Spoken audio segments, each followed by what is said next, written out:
हां देते.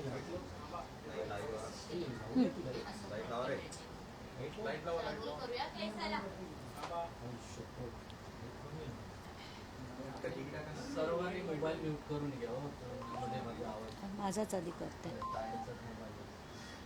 आज मी ऑन ठेवलं होतं कारण तिचे ते पालवे कुटुंब इकडे आहे ना. हो नाही का? हो हो. झी 24 तासने उघडकीस आणलेल्या या सर्वात मोठ्या जमीन घोटाळ्या प्रकरणी एक पहिली महत्वाची पायरी सुरू झालेली आहे आणि हा पहिला सगळ्यात मोठा इम्पॅक्ट म्हणता येईल. शीतल तेजवानीला अटक होणार. दिग्विजय पाटील आणि पार्थ पवारांचं पुढे काय? एक मोठा फार्स हा सध्या महाराष्ट्रात चालू आहे, ज्याची सुरुवात 5 नोव्हेंबर पासून झाली आहे आणि सगळ्या चॅनलनी सगळी बातमी दाखवून त्याच्यातल्या झी 24 तासनी बातमी स्ट्रॉंगली धरली होती, पण सगळ्यांनी बातमी दाखवून सुद्धा इतकं लढून सुद्धा आत्ताच्या घटकेला त्या प्रकरणात काहीही होताना दिसत नाहीये. सामान्य माणसाच्या मुलाला आणि अजित पवारांच्या मुलाला समान कायदा लागू होत नाही. जर सामान्य माणसाच्या मुलांनी काही गडबड केली तर त्याला जेलमध्ये टाकलं जातं, पण अजित पवारांच्या मुलांनी 1800 कोटीची सरकारी जमीन खाऊन सुद्धा त्याचं नाव FIR मध्ये सुद्धा येत नाही. आणि ही आत्ताची हकीकत आहे महाराष्ट्राची की तुम्ही राजकारणी असाल, तुमच्यावर कारवाई होणार नाही. समन्स केले, सगळं केलं, FIRचं खोटं एक छोटूसा FIR ज्याच्यात पार्थ पवारचं नाव देखील नाही, त्याच्यात फक्त शीतल तेजवानी आणि दिग्विजय पाटील या दोघांची नावं. त्यात शीतल तेजवानीला काहीतरी दाखवायचं म्हणून काल अटक झाली. आणि ती पण का? कारण आता 8 तारखेला अधिवेशन आहे, अखंड तांडव केला जाईल म्हणून आम्ही एक FIR केली, आम्ही समिती नेमली, आम्ही अधिकाऱ्यावर कारवाई केली, शीतल तेजवानीला अटक केली, हे दाखवायला हवं म्हणून ते दाखवलं गेलंय. फॅक्च्युअली स्पीकिंग त्याच्यात काहीही होताना मला दिसत नाहीये.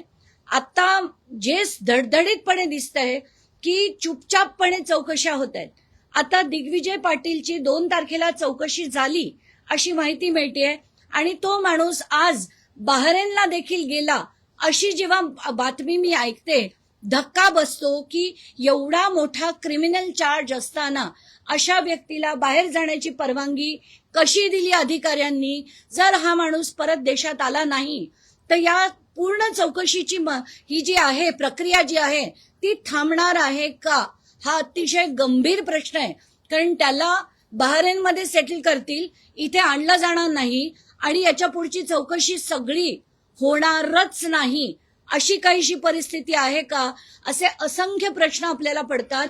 आत्ताच्या घटकेला एकदम शॉकिंग आणि गोष्ट म्हणजे खारगे समिती जी खरं अहवाल 7 तारखेला देणार होती त्यांना सुद्धा वाढीव, काल रात्रीच मला कळलं की त्यांना आणि 1 महिन्याची वाढीव मुदत मिळाली आहे. तर असं वाटतंय चाललंय काय?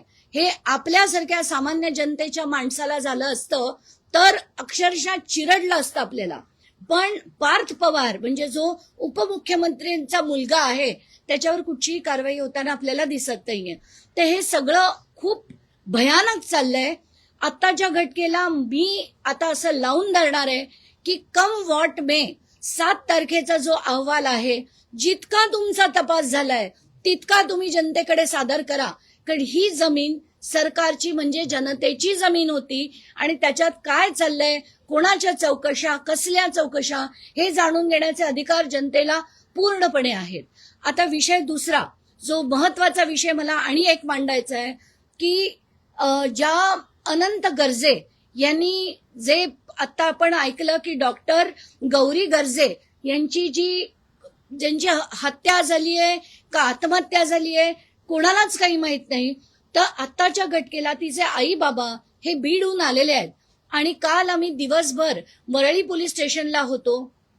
अनेक गोष्टी तिथे धक्कादायक कळल्या आहेत आणि आत्ताच्या घटकेला एक सुभाष काकणे नावाचा एक व्यक्ती आहे जो सो कॉल्ड आम आदमी पार्टीचा काही पदाधिकारी आहे, पण तो पंकजा मुंडेंच्या अतिशय जवळचा आहे. हा माणूस अगदी थेट तिथे चौकशी होत असताना म्हणजे तिथे जी आत फॉरेन्सिकची टीम असताना हा माणूस थेट आत होता. त्याचा व्हिडिओ मी पोलिसांना दाखवला तेव्हा त्यांचं असं म्हणणं होतं की हा कसा आला आम्हाला माहित नाही. त्याच्यात असं कळतंय की 6:11 जो आनंद गर्जे फोन करून ड्रायव्हरला वर बोलवत होता की मला दार उघडायला काहीतरी करून दे, तो म्हणणारा अख्ख्या बरोबर 11 मिनिटात तो दरवाजा उघडण्याचा प्रयत्न करतो, उघडला नाही म्हणून 29व्या मजल्यावर जातो, तिथून 30व्या मजल्यावर चढतो, बायकोला समोर बघतो आणि गळ्याचा पण पट्टा ते ओढणी सोडवतो आणि पंख्याची पण सोडवतो. तर आम्ही पोलिसांना विचारलं की कुठलाही माणूस ज्याला आपली बायको अशा स्थितीत मिळेल तो व्यक्ती असं कधी करू शकेल का की खालची म्हणजे गळ्याची पट्टी सोडवणं आणि पंख्याची काढून ते खाली टाकून तिला उचलून 30व्या मजल्यावरनं खाली 11 मिनिटात म्हणजे सगळं चढणं काढणं खाली आणणं आणि व्हीलचेअरवर बाहेर घेऊन जाणं 11 मिनिटाच्या आत होऊ शकतं का? तर याच्यावर आणि त्याचे मी सीसीटीव्ही देखील बघितले. त्याची येतानाची बॉडी लँग्वेज बिलकुल म्हणजे काहीही मॅच होत नाहीये. त्याच्यात मला असं कळतंय की असंख्य राजकीय फोन देखील आले होते. पोलिसांवर प्रचंड दबाव आहे आणि कुठल्याही परिस्थितीत हे होऊ दिला जाणार नाही. कायदा हा राजकारण्यांसाठी वेगळा, सामान्य माणसांसाठी वेगळा, हे या दुसऱ्या प्रकरणातनं सुद्धा दिसून येते. ताई, तुम्ही म्हणालात की दिग्विजय पाटीलला बहरीनला सेटल करण्याचा प्रयत्न आहे. लग्न कार्याच्या निमित्ताने अजित पवार हे सुद्धा बहरीनला आता जाण्यासाठी एअरपोर्टवरती दाखल झालेले आहेत. एकंदरीत सगळं पवार कुटुंब या प्रकरणापासून वेगळं होण्याचा प्रयत्न करताय का? तुमचा असा ठाम विश्वास आहे की बहरीनला सेटल करू शकतात दिग्विजय पाटीलला किंवा काही काळापुरतं पार्थ पवारला पण देशाबाहेर ठेवू शकतात?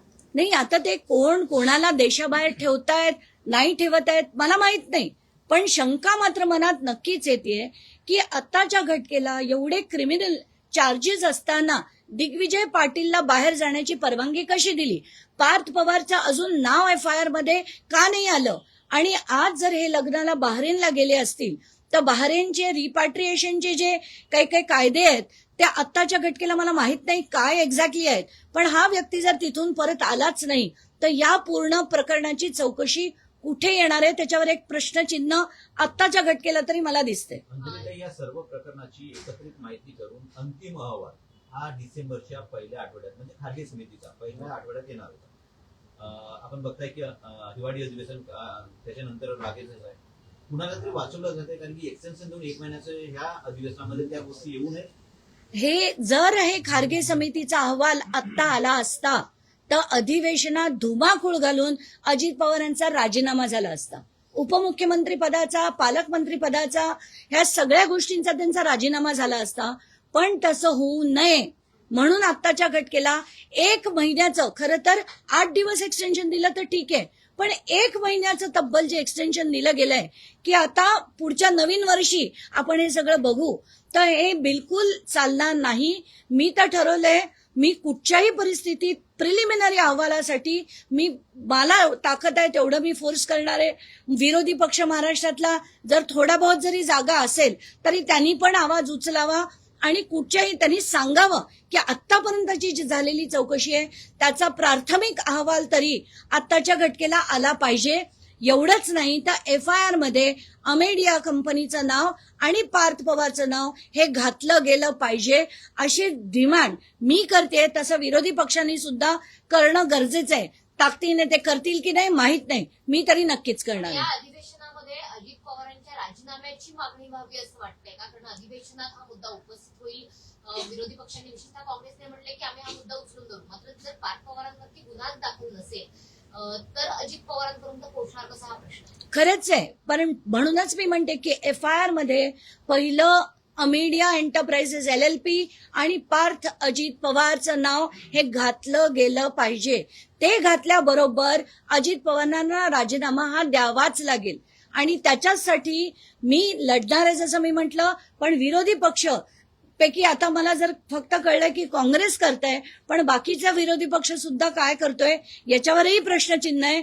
त्यांनी देखील करावं अशी नम्र विनंती मी त्यांना करते. ताई, आत्ताची माहिती हाती येते की 2 डिसेंबरला दिग्विजय पाटलांची चौकशी झाली. आर्थिक गुन्हे शाखेकडनं त्यांचा सविस्तर जबाब नोंदवण्यात आला आणि त्याच वेळी त्यांनी परवानगी मागितली होती की लग्न कार्यासाठी मला परदेशात जायचं आहे आणि चौकशीसाठी जर पुन्हा बोलवलं तर मी हजर राहील अशी ग्वाही दिग्विजय पाटलांनी दिल्याचं कळतं. ग्वाही सगळेच देतात, पण एकदा देश सोडून पळून गेल्यानंतर परत किती जण खरोखर येतात.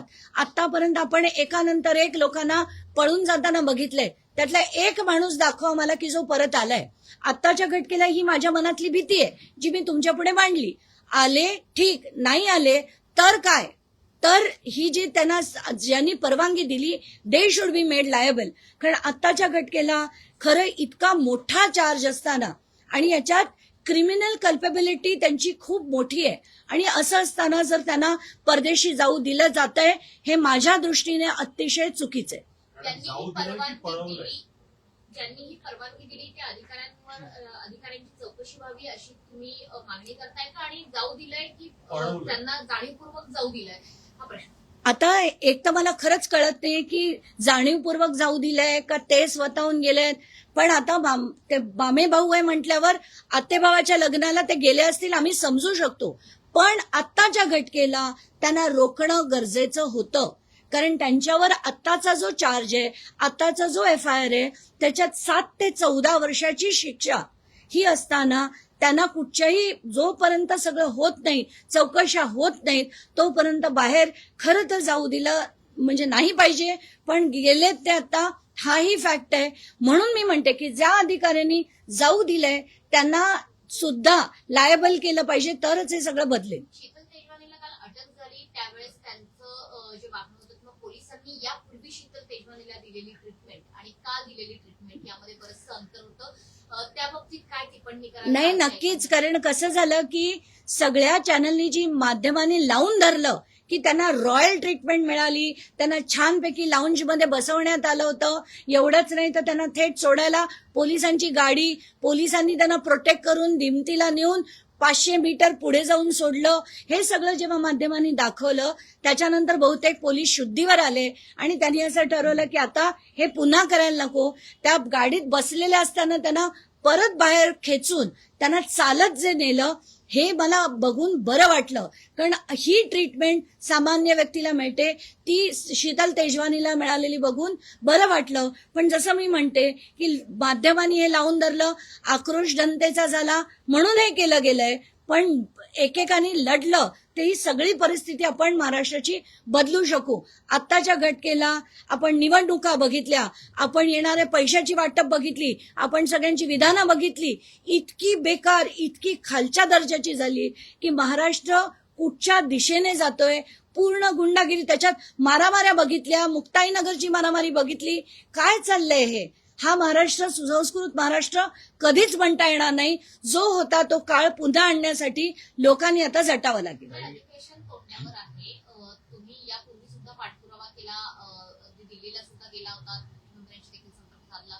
आता तरी पार्थ पवारांवर गुन्हा दाखल व्हावा याकरता तुम्ही मुख्यमंत्र्यांना पुन्हा एकदा त्याचा पाठपुरावा करणार का? कारण अधिवेशन काळात या मागणीलाही जोर येईल आणि कदाचित कारवाईलाही जोर. मी आजच मुख्यमंत्र्यांची वेळ मागितली आहे, पण ती त्या गौरी गर्जेच्या आईबाबांना घेऊन मी त्यांना भेटायला जाणार आहे. आणि त्याच्यातच मी ही देखील मागणी करणार आहे की कम व्हॉट मे FIR मध्ये अमेडिया एंटरप्राइजेस LLP आणि पार्थ अजित पवार यांचं सुद्धा नाव घातलं गेलं पाहिजे. कारण घेणारी जी पार्टी होती ती अमेडिया एंटरप्राइजेस LLP होती आणि त्याच्यात 2 पार्टनर्स आहेत. तर एकाचं नाव घालून उपयोग नाहीये. ते 1% फक्त अथॉरिटी, सायनिंगची अथॉरिटी असणारे पार्टनर होते. मुख्य त्यातले जे 99% पार्टनर आहेत त्यांचं नाव सुद्धा FIR आलं पाहिजे अशी मी मागणी करणार आहे. धन्यवाद. शेवटचा एक प्रश्न, तपोवन बद्दल आज तुम्ही ट्वीट केलेला आहे. कशा पद्धतीने बघताय तपोवनकडे? कारण भरपूर झाडं तोडली जातात. मला आत्ताच्या घटनेला असं कळतंय की साधुग्राम या नावाखाली ती जमीन बळकावून पुन्हा तिथे अशाच प्रकारचं एक मोठं षडयंत्र केलं जात आहे जे गिरीश महाजन करतायत आणि त्याला पूर्ण समर्थन देवेंद्र फडणवीस देत आहेत. म्हणून मला असं वाटतं की आत्ताच्या घटनेला नाशिकची जी जनता लढतीये ती तपोवनासाठी लढतीये, तिथल्या झाडांसाठी लढतीये. आणि मला खरंच म्हणजे ती जी दृश्य बघितली की छोटी छोटी मुलं त्या झाडाला पकडून उभी आहेत, तरी सुद्धा या लोकांना फक्त पैशाची जी हाव सुटलीये ती बिलकुल नाशिककर खपून घेणार नाही आणि ताकदीने महाराष्ट्रातल्या सगळ्या जनतेने तिथे पाठीशी उभं राहायला पाहिजे. कारण हा नाशिकचाच विषय नाहीये. सगळीकडे अशीच झाडं तोडली जात आहेत, अशाच जमिनी भुईसपाट करून बिल्डरांच्या आणि या राजकारण्यांच्या घशात जात आहेत. तर त्याच्या ताकदीने लढणं गरजेचं आहे. जेवढी माणसं जी इश्यूजवर लढतात त्यांनी समर्थन हे दिलं पाहिजे असं माझं स्पष्ट मत आहे. काही सुरुवातीपासूनच तुम्ही या प्रकरणी आक्रमक पाहायला मिळाला. तुम्ही अजित पवारांची राजीनाम्याची मागणी केली आणि पालकमंत्री पदाची आपण राजीनाम्याची मागणी केली. शीतलला अटक झाली आहे. दिवीचे पायगड्या त्याला देतंय सरकार. काही चालण्यास नकार देतंय शीतल तेजवानी. या प्रकरणामध्ये परत एकदा या संपूर्ण प्रकरणी अजितदादांच्या राजीनाम्याची आणि पालकमंत्री पदाची मागणी तुमची कायम आहे का? आणि पुढचं पाऊल काय असेल? आत्ताच्या घटकेला जर FIR मध्ये पार्थ पवारचं नाव आणि अमेडियाचं नाव आलं तर दुसऱ्या मिनिटाला अजित पवारांनी राजीनामा देणं गरजेचं आहे. त्यांनी नाही दिला तर तशी मागणी मी तर लावून धरतेच आहे, विरोधी पक्षांनी लावून धरावी अशी विनंती मी त्यांना करते. कारण एखाद्या आपल्या मुलांनी 1800 कोटीची सरकारी जमीन, ज्याचा पालकमंत्री मी स्वतः आहे, तर ते अजित पवार पालकमंत्री असताना त्यांच्या मुलांनी त्याच जिल्ह्यातली सरकारची जमीन लाटण्याचा प्रयत्न केला असेल तर नैतिकतेच्या आधारे त्यांनी राजीनामा हा दुसऱ्या मिनिटाला दिला पाहिजे. पण आत्ताच्या घटकेला तेच अजित पवार आपल्याला नाशिकच्या विषयावर बोलताना दिसत आहेत, निवडणुकांमध्ये फिरताना दिसत आहेत, पण त्यांना बिलकुल आता पडली नाही. कारण त्यांना खात्री आहे की त्यांच्यावर काही होणार नाही. पण ते लावून धरणं हे माझं काम आहे, मी करते. विरोधी पक्षांनी देखील ते करावं. अशा समित्या अनेक नेमण्यात आलेल्या आहेत. यापूर्वी पण कुठल्याच प्रकरणामध्ये समित्या नेमतात, SIT नेमतात, निष्कर्षापर्यंत पोहोचतात, कारवाई मात्र होत नाही. आतापर्यंत महाराष्ट्राच्या इतिहासात मला एक समितीचा अहवाल दाखवा की ज्याच्यावर अंमलबजावणी झाली आहे आणि ज्याच्यावर त्यांनी दिलेल्या वेळेत तो पूर्ण केलाय. कुठल्याच समितीने नाही. त्यांना नेहमी मुदतवाढ ही मिळते आणि त्यानंतर सुद्धा जेव्हा लोक थकून जातात, माध्यमं थकून जातात, तेव्हा कुठे तो एक ठातूरमातूर अहवाल येतो आणि तो कचऱ्याच्या टोपलीत जातो. तर त्याच्यात पुढे काहीही कधीही होताना आपल्याला दिसत नाही. मला म्हणूनच म्हणायचंय, प्रिलिमिनरी प्राथमिक जो अहवाल आहे तो आत्ताच्या घटकेला टेबल हा झालाच पाहिजे. एक महत्वाचा प्रश्न, महाराष्ट्रामध्ये लवकर DGP नेमले जाणार आहे, कोण आहे हे माहित नाहीये, पण तुम्ही सामाजिक कार्यकर्ता म्हणून काय अपेक्षा ठेवता नवीन DGP याच्याकडनं कशा पद्धतीने सर्व? नाही, मी आज सकाळी काही बातम्या पण मला आल्या आहेत की सदानंद दातेजी आता DGP म्हणून नेमणूक त्यांची होणार आहे का झाली आहे, कारण बातम्या वाचल्या आहेत मी. तर मला असं वाटतं की सदानंद दातेंसारखे व्यक्ती खरंच महाराष्ट्राला त्यांची गरज आहे आणि आत्ताच्या घटकेला पोलीस वर रिफॉर्म्स आणण्याची खूप मोठी गरज आहे. जे सदानंद दातेंची मी भेट घेऊन त्यांना विनंती करणार आहे की 2 वर्षांचा कालावधी त्यांच्याकडे आहे, त्याच्यात महाराष्ट्राच्या पोलीस फोर्सला पुन्हा एकदा जे स्कॉटलंड यार्ड सारखं मानलं जायचं त्या स्टेटसला आणून त्यांनी ठेवावं. आणि त्याच्यातच सदानंद दाते यांचं पण नाव मोठंच आहे, ते आणि मोठं होईल.